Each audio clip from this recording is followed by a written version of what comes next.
أعوذ بالله من الشيطان الرجيم بسم الله الرحمن الرحيم والسارق والسارقة فاقطعوا أيديهما جزاء بما كسبا نكالا من الله والله عزيز حكيم فمن تاب من بعد ظلمه وأصلح فإن الله يتوب عليه ان اللہ غفور رحیم الم تعلم ان اللہ له ملک السماوات والارض يعذب من يشاء ويغفر لمن يشاء واللہ على كل شيء قدیر صدق اللہ العظیم۔ چند آیات پہلے ڈاکہ، قتل و غارت کے ذریعے زمین پر فساد مچانے والوں کی سزاؤں کا ذکر تھا۔ ان یقتلوا او یصلبوا او تقطع ایدیہم وارجلہم من خلاف او ینفوا من الارض، جبکہ آج تلاوت کی گئی ابتدائی آیت شریفہ میں چور کی سزا کا تذکرہ ہے۔ ڈاکہ تو یہ ہے کہ زبردستی سر عام چھینا جپٹی کی جائے، ڈاکہ ڈالا جائے، اور چوری چھپ کر کی جائے۔ چوری اور ڈاکے میں بنیادی فرق ہے۔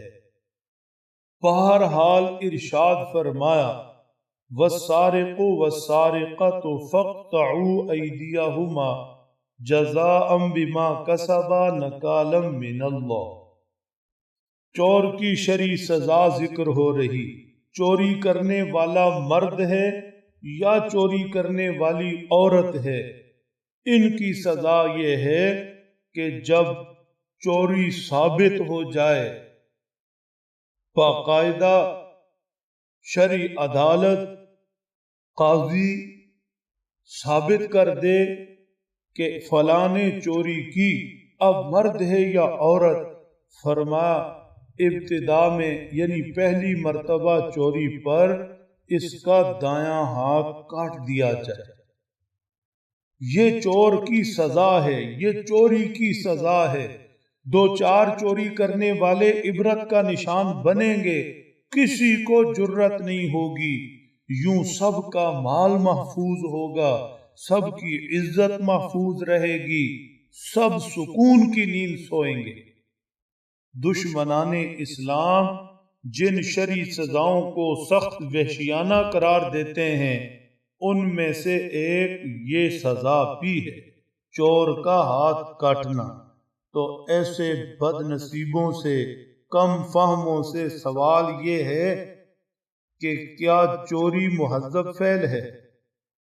اگر چور کی سزا غیر مہذب ہے تو چوری مہذب فعل ہے۔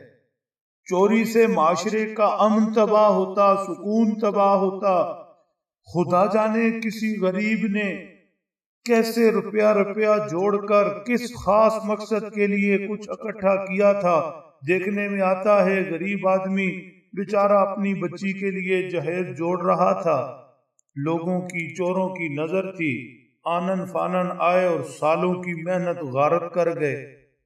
تو یہ مہذب لوگ ہیں، ان کے لیے مہذب سزا ڈھونڈی جائے۔ ارشاد فرمایا نکالم من اللہ، یہ اللہ کی طرف سے تنبیہ ہے، یہ اللہ کی طرف سے سزا ہے۔ واللہ عزیز حکیم، اللہ غالب ہیں۔ غالب مطلب اللہ کو حق ہے جو مرضی قانون نافذ کریں، وہ غالب ہیں۔ اللہ کے ہوتے ہوئے چور ڈاکو آزاد پھریں، یہ کیسے ممکن ہے؟ حکیم بھی ہیں، معاشرے کو نظم بھی دیتے ہیں، حکمت سے، دانائی سے معاشرے میں امن قائم کرنے کے لیے طریقے بتاتے ہیں۔ ان میں سے ایک یہ بھی ہے کہ مجرموں کو شرعی سزائیں دی جائیں، عبرت کا نشان بنایا جائے۔ فمن تاب من بعد ظلمه وأصلح فإن الله يتوب عليه إن الله غفور رحيم۔ چور کو حد تو جاری ہوگی ہی، چوری کی بنیاد پر ہاتھ تو کٹے گا ہی، البتہ اگر یہ توبہ کر لے، مال مسروقہ واپس کر دے یا اسے ورثاء معاف کر دے تو اس کی توبہ کی وجہ سے اللہ آخرت کی سزا معاف کر دیں گے۔ اللہ بخشنے والے مہربان ہیں، البتہ چوری کی سزا دنیا میں اسے مل کر رہے گی۔ الم تعلم ان اللہ لہ ملک السماوات والارض، کیا آپ نہیں جانتے کہ بے شک اللہ کی بادشاہت آسمان و زمین کی، یعذب من یشاء جسے چاہیں عذاب دیں، ویغفر لمن یشاء اور جسے چاہیں بخش دیں، واللہ علی کل شیء قدیر اللہ ہر چیز پر قادر ہے۔